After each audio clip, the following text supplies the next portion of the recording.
Breadth যে থাকে চোখের আড়ালে, তাকে আমরা দেখি বা না দেখি, তবুও আমরা বিশ্বাস করি।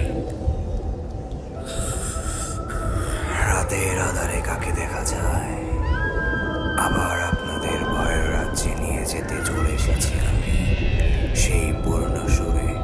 The night comes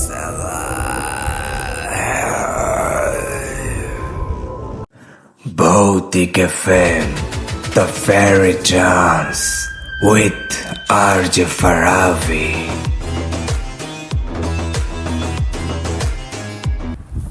hey WhatsApp everyone, ঘড়িতে সময় রাত 11:49। শুনছেন ভৌতিক FM রেডিও 94.8, আর আমি আপনাদের হোস্ট RJ ফারাবি। আজকে আমাদের কাছে আছে গালিব আবরার ভাইয়ের লেখা রিশফা গল্পের সিজন 1 পর্ব 1। চলুন কথা না বাড়িয়ে আমরা ঘটনাটি শুরু করে দিচ্ছি।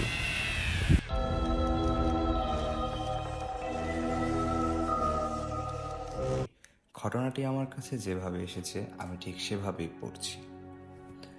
সময়টা ছিল 2015 সাল। সবেমাত্র অনার্স প্রথম বর্ষের ছাত্র আমি। নিজের হাত খরচ চালানোর জন্য একটা টিউশনি করতাম। ছাত্রের বাবা ছিল পুলিশ কর্মকর্তা। হঠাৎই তার ট্রান্সফার হয়ে অন্য কোথাও চলে যায়।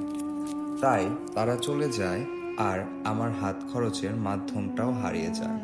তখন আমি অনেক খুঁজেও আরেকটা টিউশনি জোগাড় করতে পারলাম না।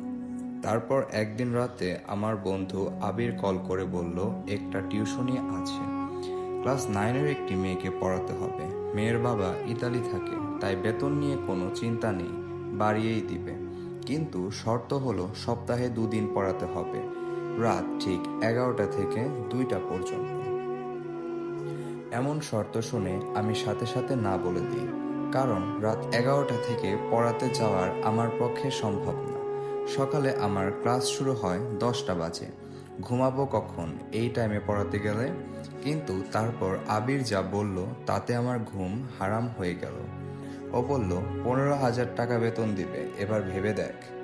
তখন আমার কাছে 15,000 টাকা 15 লাখ টাকার সমান। আমি খুশিতে গদগদ হয়ে হ্যাঁ বলে দিলাম।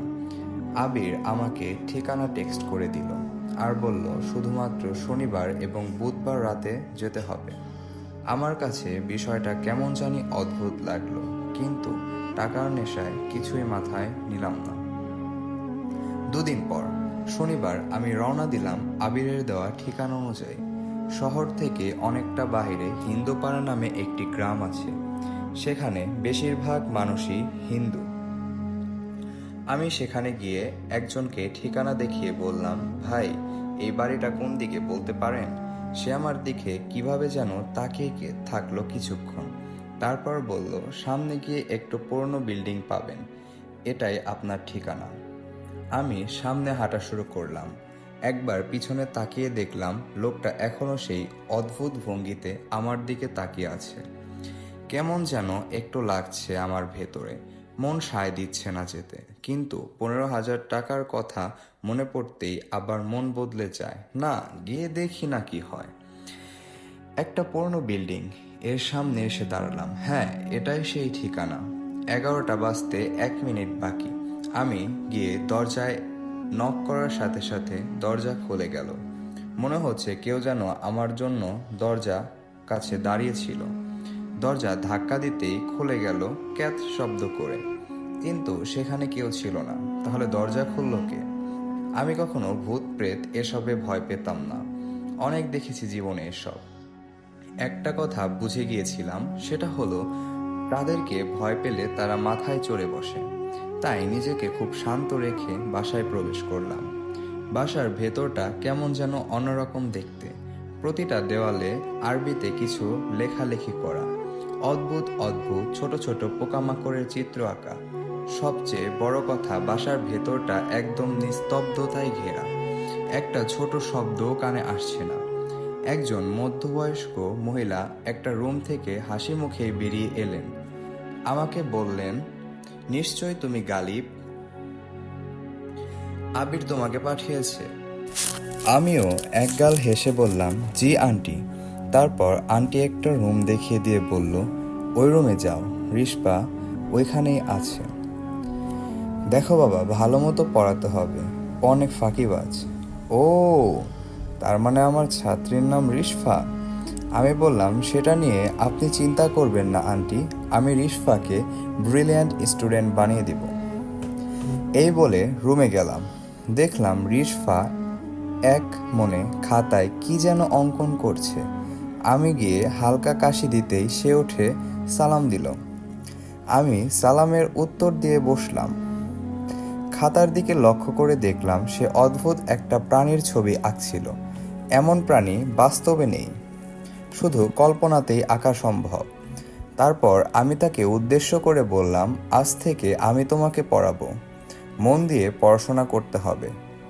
সে কথা ঘুরিয়ে বলল, স্যার আপনার প্রিয় খাবার কি? আমি একটু অবাক হলাম, তবুও নিজেকে সামলে নিয়ে বললাম, আমার প্রিয় খাবার বিরিয়ানি। আমি জিজ্ঞাসা না করলেও সে অদ্ভুত একটা হাসি দিয়ে বলল, বিরিয়ানি কোনো খাবার হলো? আমার প্রিয় খাবার তো মানুষের তাজা রক্ত আর মানুষের মস্তিষ্ক। একটু ঘাবড়ে গিয়ে বললাম, এসব কি ধরনের আর কি? আমি তোমার স্যার, পড়াশোনা বাদে কোনো ফালতু কথা হবে না আজ থেকে। সে একটু মন খারাপ করেই পড়ায় মনোযোগ দিল।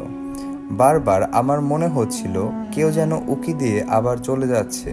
হতে পারে আন্টি তার মেয়েকে ঠিক মতো পড়াচ্ছে কি না সেটা দেখছে হয়তো। আমার চোখে খুব জ্বলতে লাগলো হঠাৎ করেই। মনে হচ্ছে কে যেন চোখে কেউ মরিচ ডলা দিয়ে দিয়েছে। আমি রিশফাকে পড়া দেখিয়ে বললাম, ওয়াশরুমটা কোন দিকে তোমাদের? সে হাতের ইশারায় দেখিয়ে দিল। আমি তাড়াতাড়ি ওয়াশরুমে গিয়ে চোখে পানি দিলাম। তারপর আয়নায় তাকিয়ে দেখলাম চোখ লাল হয়ে আছে। ভালোভাবে চোখে মুখে পানি দিলাম। এখন একটু ভালো লাগছে। ওয়াশরুম থেকে বের হতে হব। হঠাৎ খেয়াল করলাম আমি তো চলে যাচ্ছি, কিন্তু আয়নার ভেতরের আমার প্রতিবিম্বটা এখনো দাঁড়িয়ে আছে।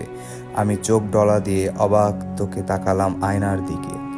এবার সেখানে কেউ নেই, এমনকি আমার কোনো প্রতিবিম্বও সেখানে নেই। এটা কেমন আয়না? যেহেতু আমি এভাবে ভয় পাই না খুব একটা, তাই ভাবলাম এখানে কেউ তো আছে যে আমাকে ভয় দেখানোর চেষ্টা করছে।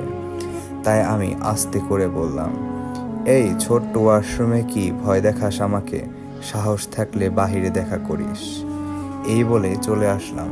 রিশফা বলল, স্যার তাকে দেখেছেন? আমি হকচকিয়ে উঠে বললাম, মানে কাকে দেখব? রিশফা কিছু না বলে তার আঁকা প্রাণীটার দিকে তাকালো। কেমন যেন অদ্ভুত লাগছে তার আচরণ।